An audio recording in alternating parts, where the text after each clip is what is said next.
Thank you, Jasmina. That was a very great interpretation of what VSNA is all about. I particularly like the ethics part, where she talked about don't lie, don't cheat, don't steal. And I think these are some of the foundational things we definitely need in a society that's becoming morally corrupt. But anyhow, next up we have Anuj Kambial coming on stage as the next participant. Anuj has also been highly instrumental on the social committee, and he helped organize the brilliant youth trip this morning, which went over to the Dallas Zoo. So let's go and give a warm welcome to Anuj Kambial. All right. Thank you, Ymir. Before I start, I'd just like to ask for applause for this amazing cultural program that we've put together. It's been a really hectic few weeks, especially leading up to the convention, and I'm really proud to see everyone who was involved, hard work pay off. So can I have a round of applause? The many reasons why we've each come here on our own differ. But for the main part, I think we're all here to propagate this philosophy throughout the youth and sort of help this philosophy survive into many more centuries as it already has. But something that is really, I feel, is starting to limit VSNA philosophy's ability to spread and continue on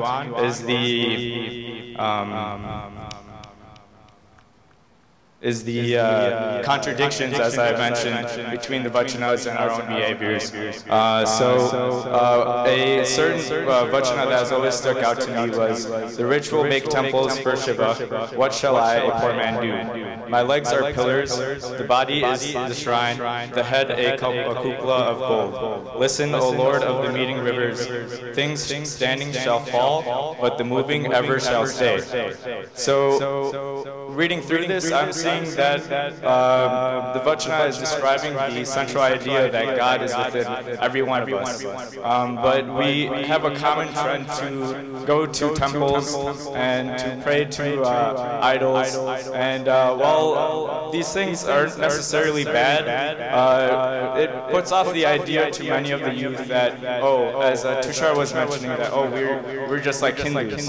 And a common trend today is that the world is starting to push towards secularism and is starting to become less focused on things like religion and ideologies. But the thing that we need to explain to our youth is that we're not following an ideology. We're applying a philosophy, an ancient philosophy, to our lives today. And in doing so, we can do it in many different ways that we feel fit. The last section of this VSNA, things standing shall fall, but the moving ever shall stay. I feel that that's extremely important for us to be able to continue on this philosophy. So the way I read it is that strictly adhering to traditions and rigid ideologies means that in the future, this great philosophy is going to diminish. And unfortunately, if we continue to follow such rigid ideologies, they'll begin to fall apart. But the second line offers some sort of solution. The moving ever shall stay. In the same way, I'm thinking that this is saying that an evolving philosophy, something that isn't as rigid as other religious ideologies, since this is a philosophy, we're able to apply the philosophy in any way that we see fit. And I feel that's something that should be emphasized to the youth, and let them know that no, we're not following any religious ideologies, strictly following to some certain ideals, but we're following a philosophy which lets you think in your own and decide what is best in each instance. So when you guys go home and return back to your normal lives after the convention, I would hope that you try and remember something about this, because I feel like if we continue on like the same path of making a very rigid ideology of what VSNA was teaching, then unfortunately something great as his teachings has survived for many years won't survive. Thank you. And next up we have Yamir Raj, who is also very instrumental in putting up the cultural committee program, and I'd like to pass it on to him.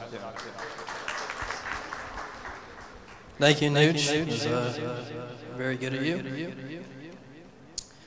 All right, so today I'm going to basically talk about, not much time for this, where I'm going to talk about Vachanas and perhaps why and what they are, what they mean. So a little about me, you know, I grew up, of course, here in America, and I was probably the worst Hindu out of them all, which may or may not have always adopted these things. So you can see we're at a similar time where there's, as Anuj mentioned, a lot of secularism, a lot of nationalism, and a lot of separatism. Despite in this country, you know, being around for a couple hundred years, I still don't think we've made much progress on racial relations. So I think we can use Vachana as a guiding light on how we treat each other. Another reason I think Vachanas are very important is that at its core, despite all the kind teaching it has, it really serves as a basis of power for us. I mean, it's responsible for the success that many of us experience in this country. I know recently Modi actually commemorated Baswana's birthday by having a lot of his Vachanas translated. And I don't know if anyone's followed the news, but Modi was actually one of the first head of states to sort of outbest Trump on his handshake. So, I mean, that just shows we need to be proud, especially in America, of our country and of our religion. And it's what's made us one of the most successful people here in this country. So, with that said, also, I want to think of who should follow Vachanas. Because, I mean, quite frankly, I've come on this path onto Hinduism, and I've come more so through most of the typical stuff. So, like the Gita and the Upanishads. So, I'm still there. And I haven't really reached the Vachanas yet, quite frankly. But I think one thing I am aware about the Vachanas is it is a form of karma yoga. And I've noticed while reading some of these texts in the Gita and the Upanishads is that they're very complex. And some people aren't just ready for them to break them down. And I think what's very important about Vachanas is that we're able to recognize it in our own language. At that time, Baswana had teachings taught in Kannada because not the whole population, for the most part, was versed in Sanskrit. So, you know, thinking about culturally, you know, how we speak Kannada and whatnot, there's certain intonations and prose in the language that we can understand when we're reading Vachanas.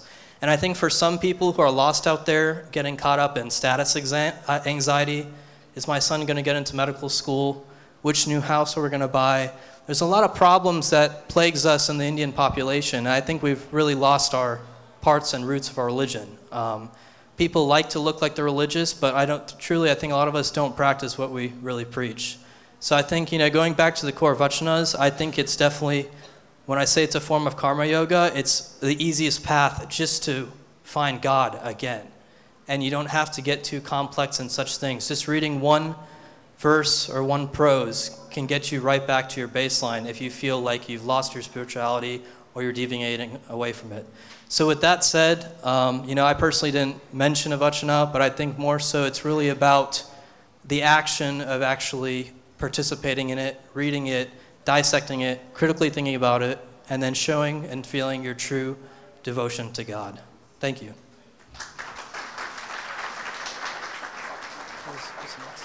Up next, we're going to have Pranav Reddy, who's been very instrumental in the convention right now. He's actually back here tracking everything, sitting down on his laptop and getting things ready to make this show go on.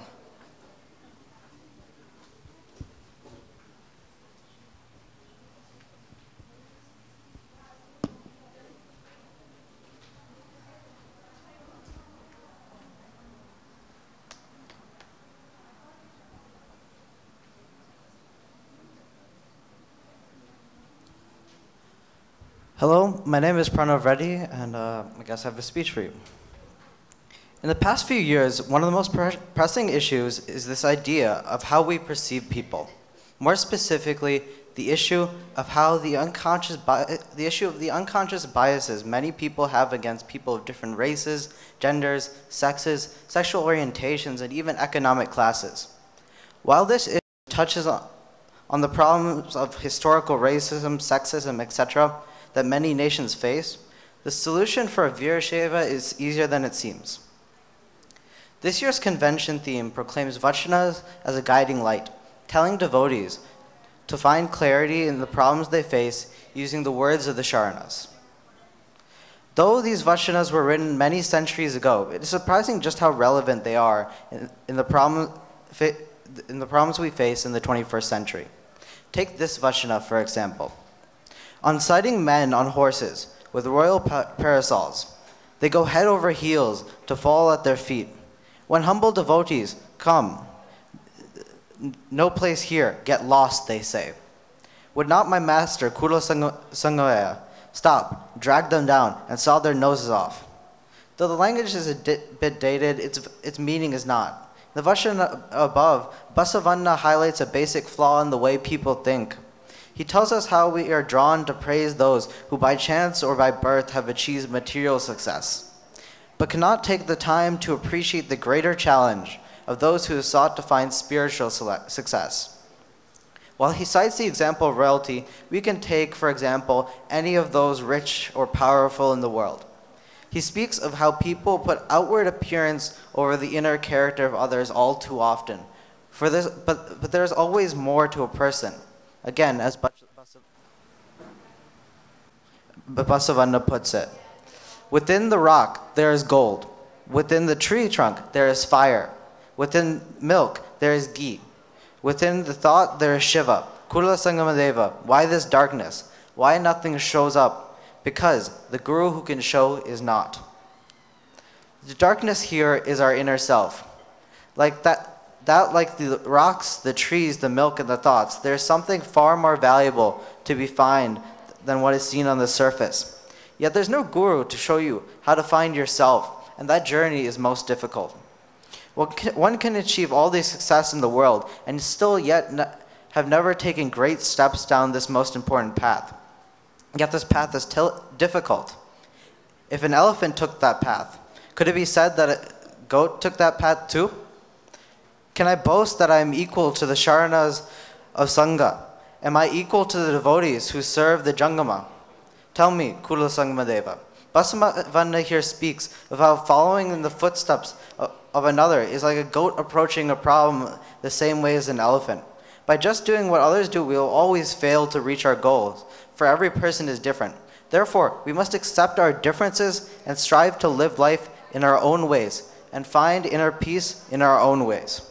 The journey is long and arduous and perhaps never truly finished. However, we still do have guidance as Virashaivas. Every Vachana can be our guide on this path. They tell us what not to do, point out the hypocrisies we may face along the way, and most importantly, they help us understand basic human nature, so we may begin to conquer it. On this journey, people will always make mistakes, but there's always room and time for people to change, no matter how old or how far gone. And again, Basavanna has a Vachana for it. My mistakes are infinite millions, and your endurance is limitless. If I err again, let your feet be my ordeal. Kula Sangamadeva, before your Sharanas, Kinara Bomana is witness for this.